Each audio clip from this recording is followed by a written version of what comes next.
So one thing is Bitcoins is no different from any other investment that you do. Unfortunately, many people think that maybe this is a quick, rich scheme. It's not. I think like any other investment like stocks or property or art, you need to spend time to kind of build your knowledge around this technology. I've seen when people don't do that, they kind of take terrible investment. They make terrible investment decisions. They buy when the hype is there, when the prices are high, like maybe they're right now because they see other people doing that, and they kind of are stuck with FOMO, with fear of missing out. And when there's bad news, due to the technology or due to some announcement by some government, they sell. Whereas people who have a fundamental understanding of the technology and a fundamental belief in its long-term potential or its long-term increase in value, they do exactly the opposite. When there's bad news, they know that this is just a speed bump. They end up buying. And when there is hype, like maybe there is right now, because the price has been rallying like crazy over the last few days, they wait and pause. And that's what I would recommend retail investors to do. You need to, if you really want to make money, you need to spend time and effort.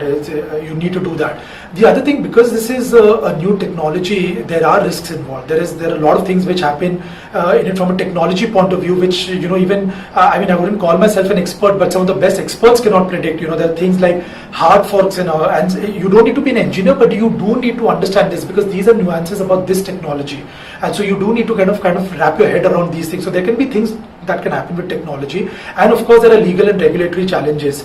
So Bitcoin is not illegal per se as per existing laws in India, but there is no proactive regulation or the RBI or the government saying that it's legal also, and so it kind of comes in a grey area, and that's what we would like to warn the retail investors also about that. So because it's new, there are technical and regulatory challenges, but again, it's a very interesting, innovative space. Of course, we have a biased view. We've kind of dedicated our lives to it. But yeah, spend time understanding it, and I think then the best way is to kind of invest small amounts, try it out, invest small amounts like an SIP over a period of time. As your knowledge is increasing, maybe you can increase your investment if you're getting comfortable with what you know about it. Don't speculate, don't try to time the market. That's bad for Zebpay, but that's honest advice.